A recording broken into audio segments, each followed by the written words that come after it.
Ladies and gentlemen, it's Mr. D here, everybody's least favourite DK, and welcome to the first, and at this point quite possibly the last, TNE news. The idea is to keep people informed of the general goings on within the World of Warcraft community in general, and within the guild. So let's get things started. Today's episode will include further raiding plans within the guild, more changes to races announced for Warlords of Draenor, as well as some news regarding Hearthstone, so let's get started. I'm going to open with the guild raiding news because it's a fairly easy thing to get out of the way quite quickly. Logic has been kind enough to invite a few of us to join the Siege of Orgrimmar Flex runs that he organises on a Thursday night, and these have gone fairly well. As a result, our very own illustrious leader Dave has set up a little something that will be taking place on Tuesday night. Again, this will be a flex run with the usual faces, but will hopefully be aided and abetted by some of our friends over at the mob, other players like Tydo, and some of the very skilled players in Logic's guild, Organisation 12, that are looking to get a bit of extra gear for their alts. If you are interested in joining us on this, please message myself or Dave in-game or post on the guild Facebook page for more information. Moving on to Hearthstone news now, and in the not too distant future, Blizzard will no longer be granting a golden Gelbin Mechatalk card to players that help with the testing of the in-game store.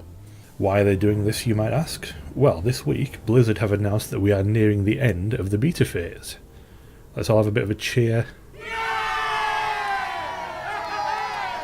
Whether this means new things will be announced for the full release remains to be seen, but Blizzard have also confirmed there will be no more card wipes, so all cards that players own will transfer across to the full version of the game when it goes live. And that no doubt is fantastic news for people like our very own Taff, who seems to have sunk a sizable proportion of his salary into booster packs and arena runs. With regards to the Gelbin Mechatalk card, the non-golden version will still be available to craft using arcane dust once the golden version is no longer being handed out. It hasn't been stated, however, whether or not players will be able to disenchant the golden version in order to build a better legendary with the dust. The sad fact of the card at the minute is that Gelbin is a very bad legendary compared to the others, and is currently classed as soulbound, meaning it can't be disenchanted.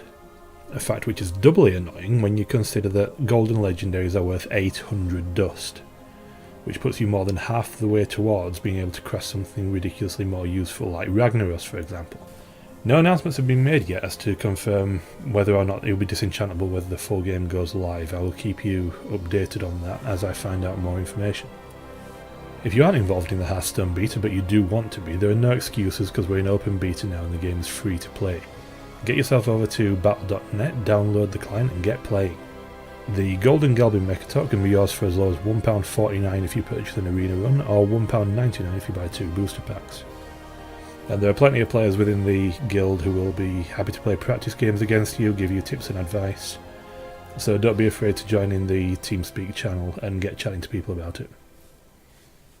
World of Warcraft news now, and several changes have been announced for Warlords of Draenor with regards to the racial abilities that are granted when a player creates their character, and every race other than Worgen and Pandaren is being altered in some way. The passives that grant hit and expertise are being removed, as these stats will no longer feature in the game once Warlords of Draenor is released, and weaker racials like Stoneform have been strengthened, while the more overpowered ones such as Berserking have been brought down to earth with a bit of a bump, it's fair to say. The definite trend at the moment is that Alliance racials are being buffed while the Horde racials have largely been nerfed. I think this calls for a bit of a celebration, so cue the music. Yeah, boom! In your face, Horde! Kiss our big blue Draenei arses! I do apologise, I'm not sure what came over me there.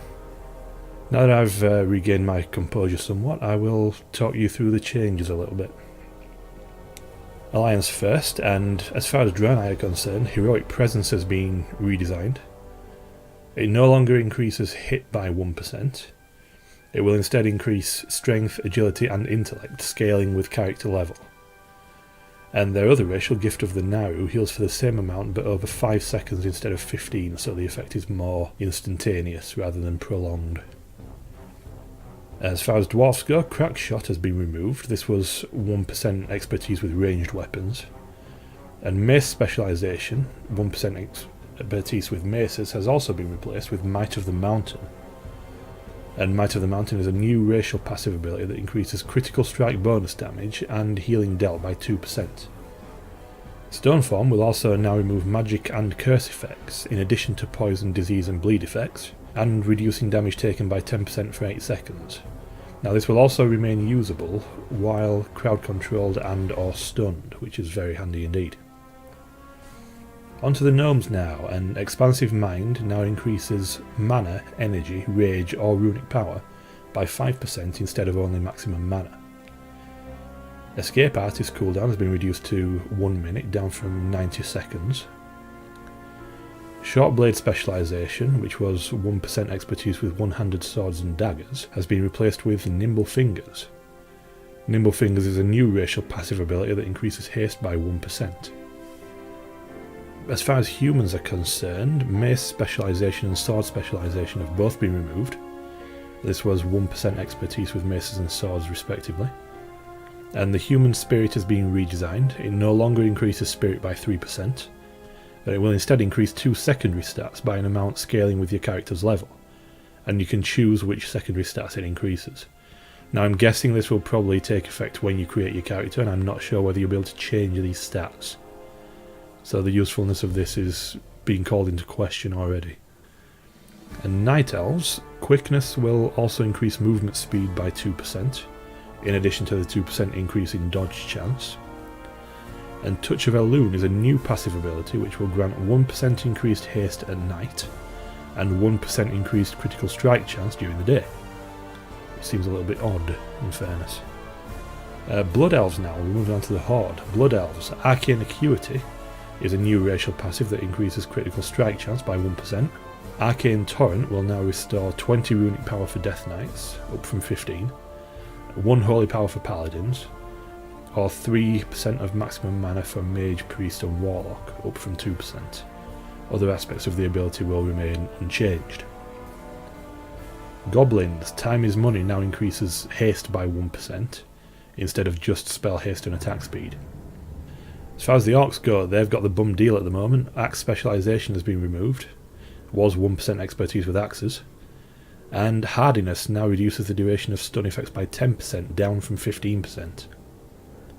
Taurens receive a new racial passive ability called Brawn that increases critical strike, bonus damage and healing done by 2%, much the same as Might of the Mountain does. And Endurance will now increase stamina by an amount scaling with character level, instead of increasing base health by 5%, which is a massive improvement for them. Trolls, these are the real sufferers as far as the racial changes go. Berserking will now increase haste by 15%, down from 20. Beast Slaying now increases experience earned from killing beasts by 20%, instead of increasing damage dealt against beasts by 5%, which is a bit of a strange one. And Deadeye has been removed, 1% expertise with ranged weapons. The Undead, Forsaken just get 1 change. Will of the Forsaken has its cooldown increased from 2 minutes to 3 minutes. So again, short end of the stick for the Horde it looks like. A couple of things have jumped out at me from that, aside from the obvious bias towards the Alliance. The Night Elf racial quickness is going to continue to provide a 2% increase in dodge chance, despite the dodge stat no longer existing in the game when Warlords of Draenor is actually released. There's obviously time for this to change, but to me it seems a little odd that this has been announced at the moment. The other thing is the omission of the human racial trait Every Man for Himself. This currently removes all movement impairing effects and effects that cause a loss of control of your character, sharing a cooldown with similar effects. So this is very much a PvP oriented racial. Blizzard have said in a follow-up post on the US forums that, unlike the other racials that provide some sort of crowd control dispel, Every Man for Himself actually replaces a CC break PvP trinket. It isn't an addition to it. So what you gain with Every Man for Himself is actually a trinket slot, thus its power is very much related to what trinkets are actually available. We're still determining our plan for PvP trinket itemization, so haven't decided on what to do with Every Man for Himself just yet. It's quite strong and we agree that it looks unfair from those patch notes, we just haven't decided where we're going with it. So don't take that list as a statement that Every Man for Himself won't be changing somehow. Blizzard have also stated that even with these changes there's still going to be plenty of variation between the classes. There's bound to be a race that's better for X class and worse for Y class, but this only really matters if you're absolutely insistent on min-maxing. The goal is to make sure that these differences in performance aren't so huge that players feel like they're making a wrong choice by choosing a race with less optimal ratios. And that brings this episode of today's TNE news to a close. Thank you very much for listening. If you'd like to hear more of this kind of thing, be sure to leave a like and comment below. Until next time, this has been Mr. D signing off. I will see you later.